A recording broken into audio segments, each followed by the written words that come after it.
I'll hand over the program to Brother Sai. Sai teaches his method of teaching is the Basirah method, which is not just memorizing by hearing. It's memorizing using the inner self. So he is going to explain to you what it is, and we're going to have his students going to perform. So, Brother Sai. Assalamu alaikum wa rahmatullahi wa barakatuh. Gotta love this brother, man. He reminds me of the guy when he said, I have a dream. Speaks like him. Was it Malcolm was Martin Luther King? Doesn't he speak like him? Give him a round of applause, please. Thank you. First time I had listened to him, I fell in love with him. For the sake of Allah. The Surah Basirah, come on up, please. Everybody, the Surah Basirah, come on up.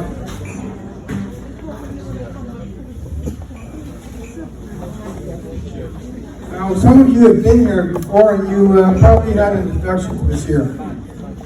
Just to give you an update on Basirah, for example, when, let's say when Adam came to earth, and there's an ayat in the Qur'an, in Taha 16, said, we made an oath with Adam. And then before the fanasiyah, before that akal, that intelligence, and we found him forgot. He forgot, and he was not determined. When Isa was born with the kitab. And you can find that in Surah 19, Maryam 30 to 33, if you read that. He was born with the kitab. Of course, he's pure spirit. And if you look at that from Adam up to Isa, the 24th revealed prophet, you'll find there's a pattern of evolution of the mind.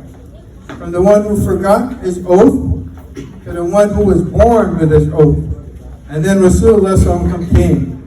And in that story, in the life of the Prophet Rasulullah, it showed us how to put this kitab in the heart. For example, when the Rasulullah went to Miraj, in Surah Najm, the star, it tells you that the heart does not lie where it sees. So we're addressing the heart here. The other thing about Basirah is this. It's the inner vision. So in other words, when you open your eyes and you're seeing whatever is around you, that's your natural sight. And that sight itself is an illusion. It's not the reality. The true reality is internal. If you look at it in this perspective, when Isa was born, by thought, a miracle happens. And also, with the men of this knowledge, this kitab, the kitab is inside it, and it addresses in the Surah 27 about Solomon. Remember that story where a person mounted the jinn, and the jinn said, I can bring the throne of Sheba to you before you get up your seat. But then one individual says, I can bring that throne in a blink of an eye. And what it addressed is that individual has the knowledge, the kitab inside of it. Also, you'll see in other surah, other individuals, like Barsisa, the one who had knowledge, but he lost his knowledge. Also, Saul, who has this kitab, he had the knowledge, and he was raised to a king. So when you have this knowledge in the heart, by thought, you can manifest the reality. So what happened? We have these individuals, and I'll let them introduce themselves briefly by the name of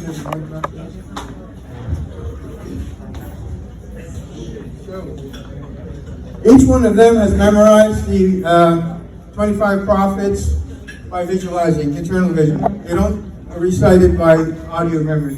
So I test them by, if they can recite it backwards, then I have a proof that they can do it. I'm going to start with, just hang on for a second. So what Jibril is going to do is recite the 25 prophets that's mentioned in the Quran. Go ahead, introduce your name and what you're talking.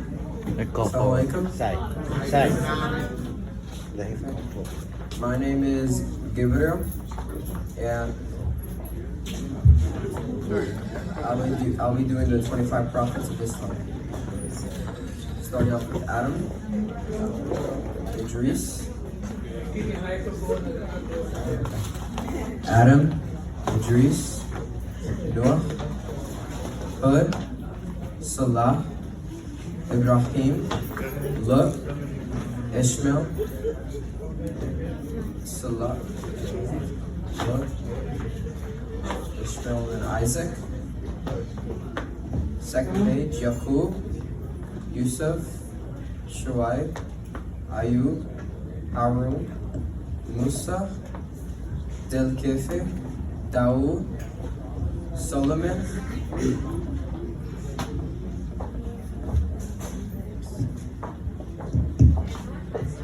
Isa, Eliasa, Yunus, Zachariah, Yahya, Isa, and then Muhammad. The 25th line prophet.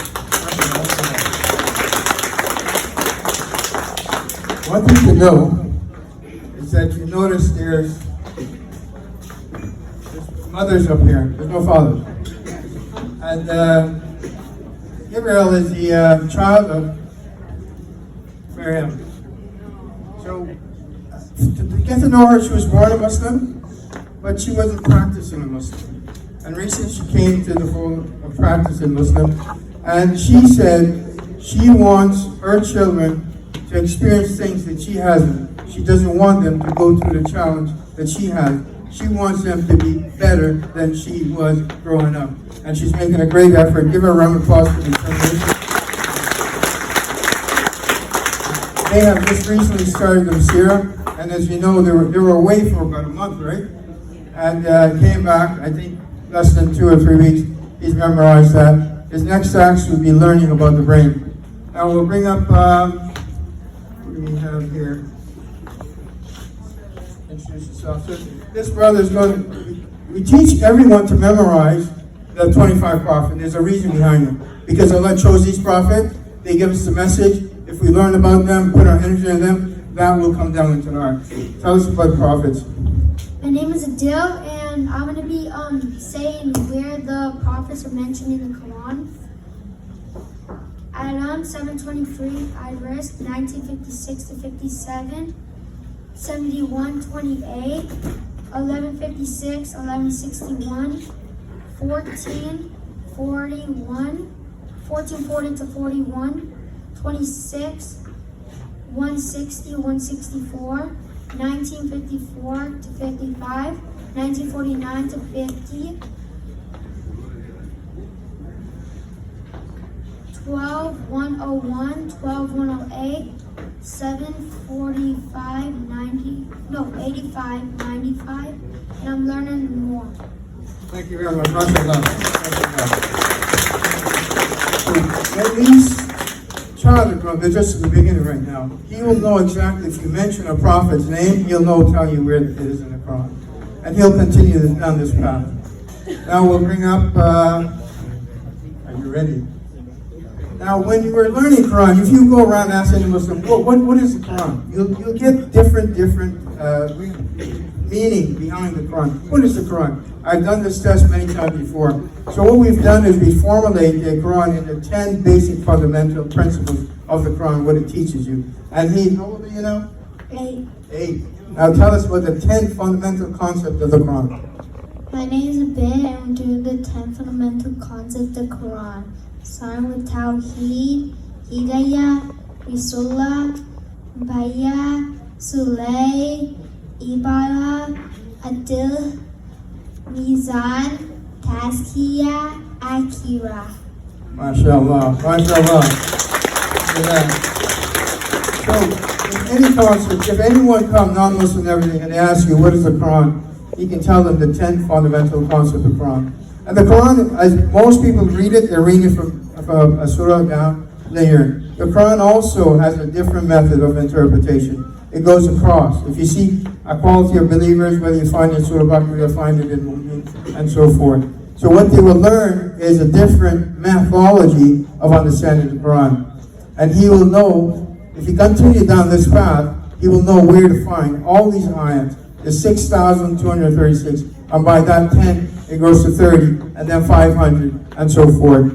But the method, as you can see, they're visualizing so they can see it in their mind's eye, which is very powerful. The more they continue this way, it develops stronger connection to the Quran. Now we're going to bring up, and by the way, their mother is a single mom, and she's determined that they're going to get to the higher level. And as you can see, they're very learned individual, and they'll continue going that path. He also memorized the 25 prophets, I think, back in about maybe less than 3 days or something like that. All right, who am I going to go with next? Okay. Yeah. It's interesting. You gotta love it. Well, you're gonna recite for us. Are you gonna recite message for us?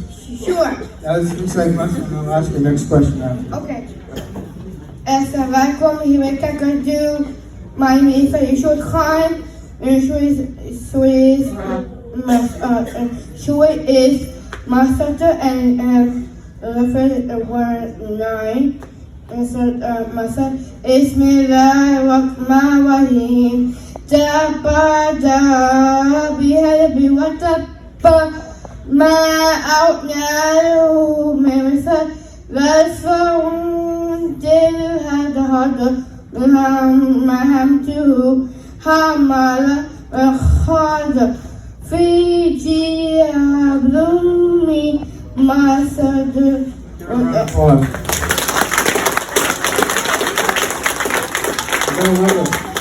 She has a challenge, but she's not going to submit to that challenge. She's going to overcome it.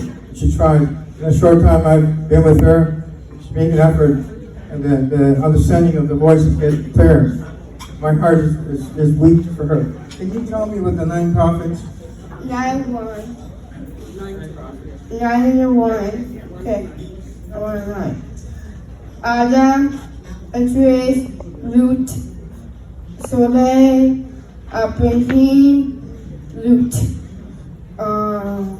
Ismail, Ishaq. So she's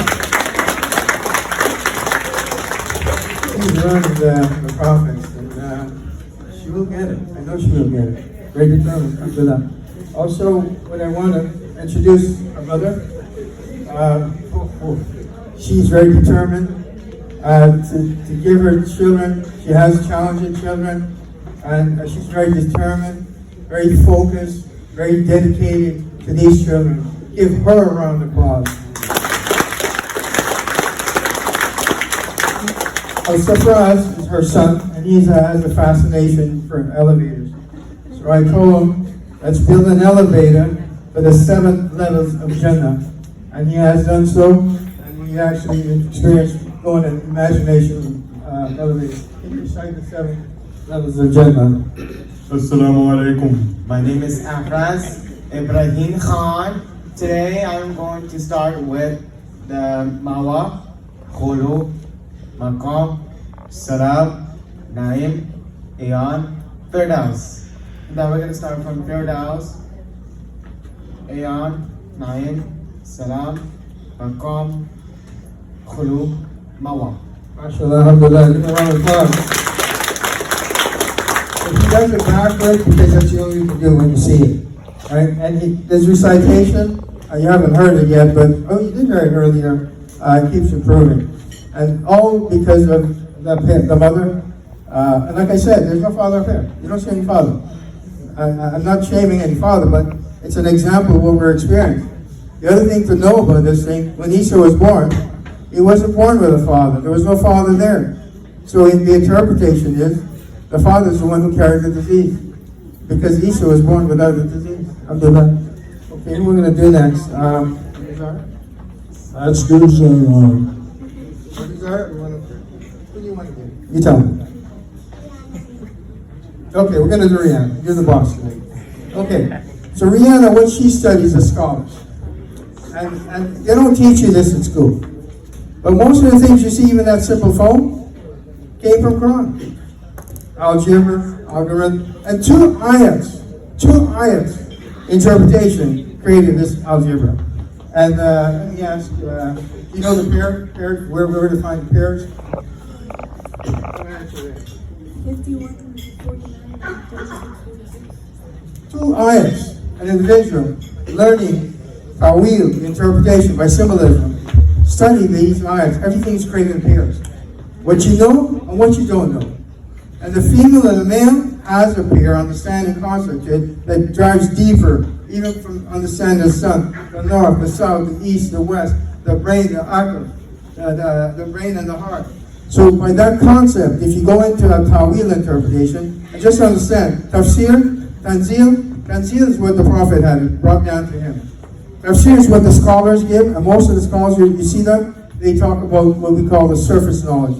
And Ta'wil is the one who starts putting this kitab in his heart. He gets his own interpretation. And there's rules to follow where the insight gets deeper, deeper, and profound. Now, who are we going to do next? Come on up and tell us about the scholars. Assalamu alaikum everyone, my name is Rihanna, and today I'm going to be presenting Islamic scholars. The first scholar is Imam Jafar al-Sadiq. He was born in the year 702 and died in 765. He studied chemistry, astronomy, and theology. He was known for teaching Jabir ibn Hayyan and for early scientific methodology. The next one is Jabir ibn Hayyan. He was born in the year 721 and died in 815. He studied chemistry, was known as the father of chemistry, and known for systematic experimentation. Then Al-Khwarizmi, he was born in the year 780 and died in 850. He was known for mathematics as he invented algebra and introduced algorithms. Then Hunayn ibn Ishaq, he was born in the year 809 and died in 873. He studied medicine and translation. He was known for translating medical texts and preserving Greek texts. Then Al-Kindi, he was born in 801 and died in 873. He studied optics and philosophy. He was an early Islamic philosopher and he was known for the theory of cryptography and music. Then Al-Razi, he was born in 865 and died in 925. He was known for chemistry and medicine. He introduced a diagnosis for measles and smallpox and wrote medical texts. Then Al-Farabi, he was born in the year 872 and died in 950. Al-Farabi was known for logic and optics. He introduced logics and metaphysics with Quranic values. And then Al-Zarawi, he was born in the year 936 and died in 1013. He was known for surgery. He created surgical tools and wrote surgical texts. And finally, Ibn Sina, he was born in the year 960 and died in 1037. He was known for metaphysics and medicine. He wrote the canon of medicine and metaphysics with medicine. The end. All right, thank you very much. Why do we teach the kids about these scholars? Why? There's a good reason behind it. Everything in this world is energy. Energy. When you think about it, everything in this world is energy. And to capitalize on energy, attention calls energy. If you're attending to something that causes that energy, and that energy is information, that information transfers into the individual, and the transformation begins. You cannot transform this self into something new unless you have that type of information. And all these scholars, you'll never hear the rest of the knowledge. But everything you see from medicine, psychology, chemistry, astrology, philosophy, came from the Muslim after the Prophet. How did they get the knowledge that they came up with? From the Qur'an. When you interpret the Qur'an, there's many ways of interpreting the Qur'an. Not just what we know, public simply from the YouTube or some scholars. There's deeper inner meaning they think in the Qur'an. If you look up in the universe, you can't even understand the skies. And Allah talks about samawati wal ard. There's many knowledge within just pondering, just sitting and pondering about the skies. Do you know you were first born in the stars? We were first born in the star. Because we're an atom, and every atom was created in the star. That's why from child we're fascinated with the stars. Alhamdulillah. Zara, who do you want to go next? You're the boss. Tell us where you are. Okay. Come on up. Now, he's going to do something. Tell me what you're talking about. Assalamu alaikum. My name is Aiden. I am doing the nations destroyed in the Quran. Nation what? The nations destroyed in the Quran. Destroyed. The first one is the people of Noah. They were destroyed for their polytheism and mockery. They were destroyed by a flood in Quran verse 11, 36 through 44. Then the people of Ad with the prophet Hud. They were destroyed because of their arrogance and denial. They were destroyed by violent winds in Quran verse 69, 6 through 8. Then the people of Thamud, their prophet was Saleh. They were destroyed because they rejected the she-camel. They were destroyed by a blast and an earthquake in Quran verse 11, 77 through 79. Then the people of Lut, they were destroyed because of their immorality. They were destroyed by stones overturned in Quran verse 11, 77 through 83. Then the people of Midian with the prophet Shuaib, they were destroyed because of their fraud and corruption. They were destroyed by an earthquake in Quran verse 785 through 92. Then the people of Fir'aun with the prophet Musa, they were destroyed because of their tyranny and denial. They were destroyed by drowning in Quran verse 10, 88 through 92. Then the people of Saba, they did not have a prophet mentioned. They were destroyed because of their ingratitude. They were destroyed by a flood from a dam in Quran verse 34, 15 through 19. The people of Tuba, they did not have a prophet mentioned. They were destroyed because of their rejection. How they were destroyed is not detailed. It is mentioned in Quran verse 44, 37. Then the people of Ras, did not have a prophet mentioned. How they were destroyed because of their rejection. How they were destroyed is unknown. It is mentioned in Quran verse 25, 38. Then the people of the ditch, they did not have a prophet mentioned. They were destroyed because of they persecuted believers. They were destroyed by a fire. It is mentioned in Quran verse 85, 4 through 10. Then the people of the elephant, they did not have a prophet mentioned. They were destroyed because they did an attack on Kaaba.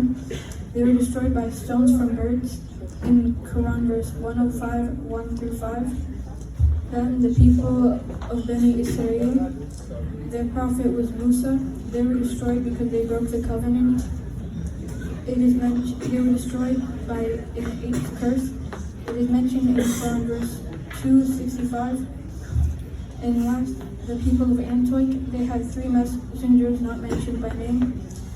They were destroyed because of their rejection. They were destroyed by a blast in Quran verse 36, 13 through 29. How many nations are destroyed? 13 in total. Which nation did Allah not destroy? The people of Yunus, because they sincerely repented. Alhamdulillah. Why do we teach the kids about the nations that were destroyed? Because they know why they were destroyed. And when they start learning about the thinking modality within the mind, they understand what not to put themselves into. Also, they know from the nation that Allah did not destroy is because of the unity of the Ummah and for forgiveness. And He will go deeper and deeper in that. And as you know, He knows where to find the Quran.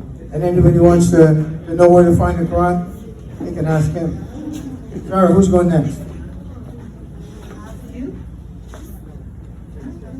You ready? Let's go.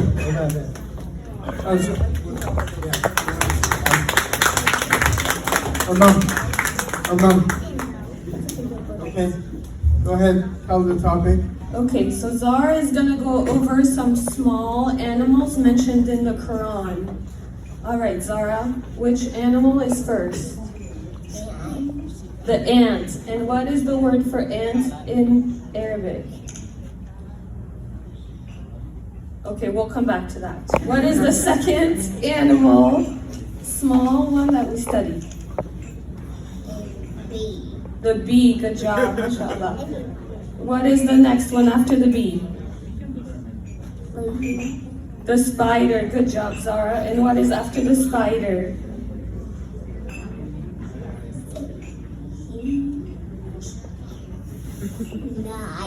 The fly. Good job, Zara. And what is after the fly?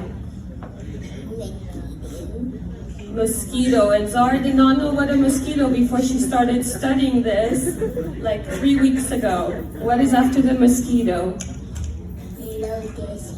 Locust. She is so right. And she also didn't know what a locust was a few weeks ago. And what is the last one that we studied, Zara? The worm. Good job. She's also trying to study Arabic and Spanish. We haven't gone to the Spanish yet, but I'm going to ask her a few questions about the animals in Arabic. Which one is the duda? I always laugh at that one. So easy. Yes, it's so easy. Which one? Okay, which one is it? The worm. Good job. Which one is the ankabut? Spider. So easy. Which one is namr? And Which one is nahl?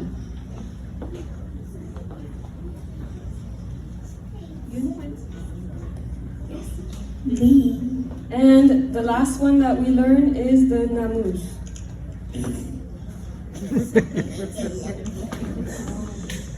Okay, locust, close enough. It was the mosquito. So neither one of us speaks Arabic, but we're learning, and you can see Brother Sai did such a good job. She is how old, Zara? 5. She's 5 years old. She doesn't know how to read, but she still used the Basirah method with pictures. Yes, and she knows that some of the prophets, and she can do more than that.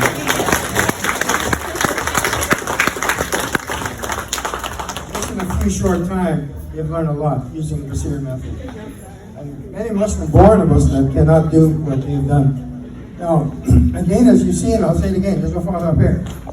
There's a mother. I gotta ask the question to the mother. She has 3 kids. And as you've seen, they have proved that the Basirah method works. Now, I understand you weren't born a Muslim, is that correct? I was not born Muslim. When did you become a Muslim? I actually become, alhamdulillah, 1 year and 1 week ago. So I just had a birthday. Well, in the short time I've gotten to know her, she's done very well, very well. And teaching her kids, also another determined mother, and she's learned different methods of interpretation patterns within the Quran. And I've got to ask you another question. So, looking at the creation, you see Zara learned the creation of Allah in the Quran, and that's a child. And that's one thing we all must ponder about the creation. And you see the distinction. So I'll ask her about 3 insects. Can you mention 3 insects that we learned from Zara? What are their names? So it would be the ant, the bee, and the spider. Now, if you look at the surah names, and those are the insects, what concept can you grab just from the surah name? What can you tell me about that? What is the bee? What does it tell us about the bee? What does it tell us about the ant? And what's distinguished between the ant, bee, and the spider? So the ants and the bees are so needed.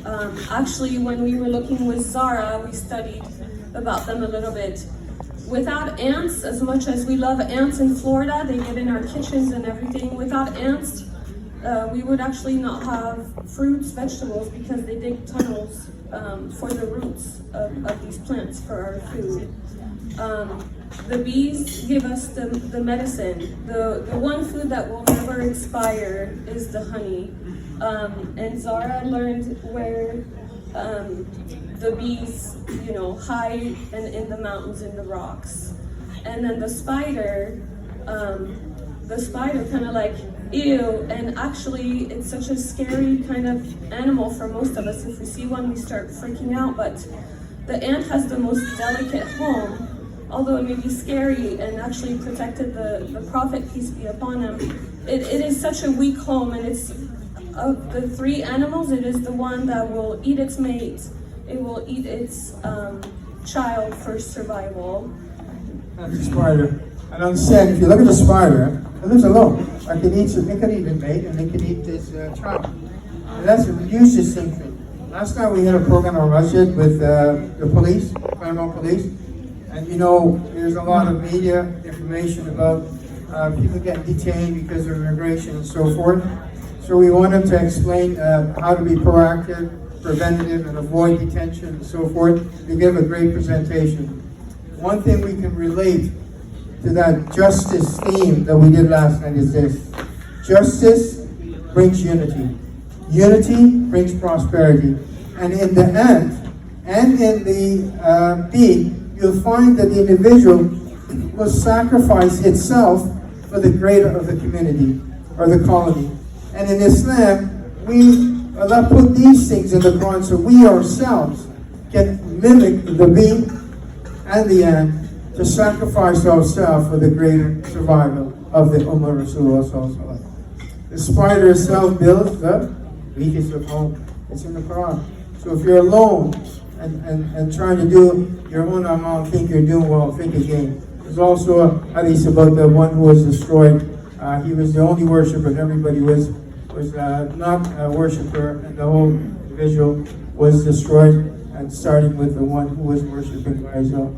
There's something first to reflect upon when we're living in a community, and this gathering is unification. Now, who's next? We got everybody. Okay, I want to introduce you to, before we get to sister, I want to introduce you to Ayad Shinali. You've seen him before. He's the pioneer of actually the first person in this locality to recite the name of Allah, Asmaul Husna. And one thing you'll see about these individual here, they're beginner of insight, and he's on the doorstep. Now remember the story how, what's his name, Asr Balkiya, the one who brought the throne in the middle, he had the kitab, he used the name of Allah. The name of Allah brought that type of knowledge, that type of conduct, that type of miracle, we call it. And he's done that path. He's the first pioneer, I would say, the first one to introduce the visualization of Asmaul Husna. Give him a round of applause, please.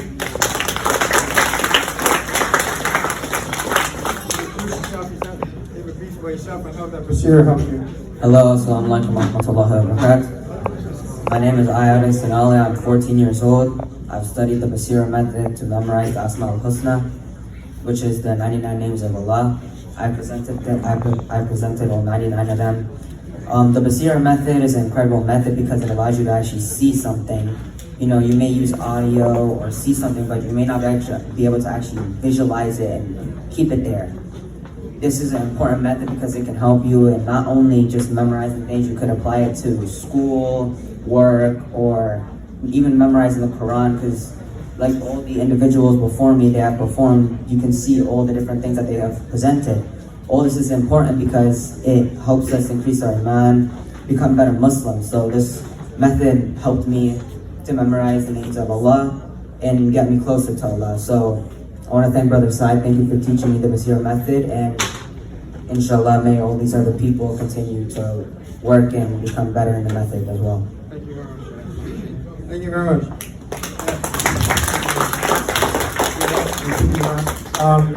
I went to a gathering, and it's all, you know, mostly the imams and individuals that's high up executive in our community. And they were talking about how do we change the Ummah Rasulullah. You know, everybody, we're always hearing news about Muslims being punished, oppressed in the world and so forth. And they were explaining some method. And when it came to my turn to explain, I said, all the method you present is primitive. It's not going to work. One individual says, he asked an individual if he thinks he can become the president of the United States. He said no. And he asked many questions. Can you do this? Can you do that? The answer was no. And I said to the brother, he has no confidence. We have to get a method on there to build confidence. As you can see, Ayat is building confidence. He speaks very well. These three individuals, a couple of weeks ago, they wouldn't stand up here. They would not stand up here. Even up to last week, you know, there's a little bit of extra coaching. They're very shy. Even Zara, even in training and in learning, she was very reluctant to speak. And you can see right now, she's changed. The method of Basirah is a transformation method. And I've witnessed it not only here in this short time, but in Canada, when students that's underperforming are performing 80%. Some of them earning well over $40 an hour. Now one thing is when you interpret the Quran, there's many approaches. If you think of a circle, you have many paths up to the end of the circle. And one of the methods, like you said, we look at the Quran, just the name of the surah, how we can interpret in a conceptual way, gives you a different meaning. Now we're going to go into, we all recite Surah Qaf every week, right? And most people ask us, what is it all about? The sister here says, I want to learn the Quran, I want to know what I'm reciting, I want to know what it's meaning. So we went down that path. And I want to have some questions for her, and I would like to tell her what she learned about Surah Qaf. Assalamu alaikum.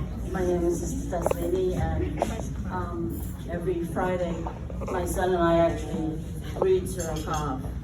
So one of the things I wanted to do was to learn Surah Qaf and how does this surah relates to us every day. Surah Qaf is basically a surah that deals with trials in life. In this surah, there are 5 different trials. The first trial was where the youth were in the cave. They were hiding from oppression, and so they were in the cave. This story tests their faith. And when you read this story, the faith that they had in Allah, that Allah put them to sleep for 300 plus 9 days. Look at it and you see how much faith do I have that if I am in need of Allah, that He will put us, He will take care of us, basically. The second story deals with the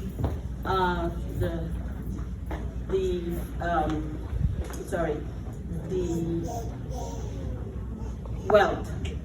In this story, you had 2 men and a garden, and in this story, the verses goes on from 26 to 44. Sorry if I messed that up. The next trial is about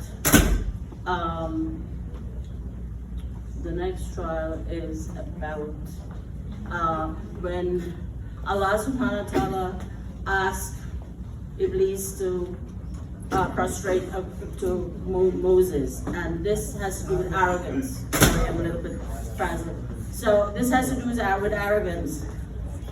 Many times, many of us believe that we are better than someone, and he believed that he was better than Adam alayhi salam because he was made from fire, and Adam was made from clay. The next trial in the story deals with knowledge. This is the story where Musa alayhi salam was with the 2 seas, and it has to deal with this story is in verses 60 to 84 to 86. And the final story deals with Zulkarnain, and that story deals with power. Many times we feel that we are so powerful, and that leads us to also be arrogant. So those 5 themes from the Qaf. When you read the story, you read the synopsis, and you know what's about. As you read the story every week, I am for sure able to identify with it more and more. Thank you so much.